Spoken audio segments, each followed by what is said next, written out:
এখানে গুলি অবস্থায় হাত অবস্থায় তারপরে চোখ পিছন মিরে যাইছে, চোখে হাত দিছে, চোখ কানা হয়ে মাথার মধ্যে বুলেট গেছে।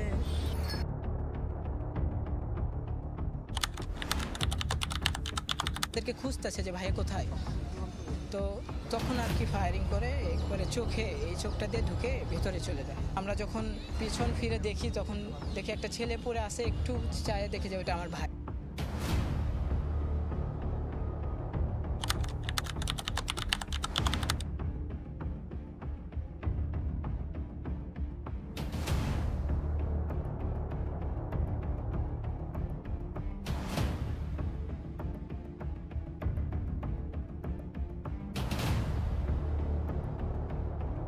যখন তার সন্তানের লাশ দেখে এবং সেই লাশ যখন তার বহন করতে হয়, এর চেয়ে বেদনা আর পৃথিবীতে কোনো কিছু হতে পারে না।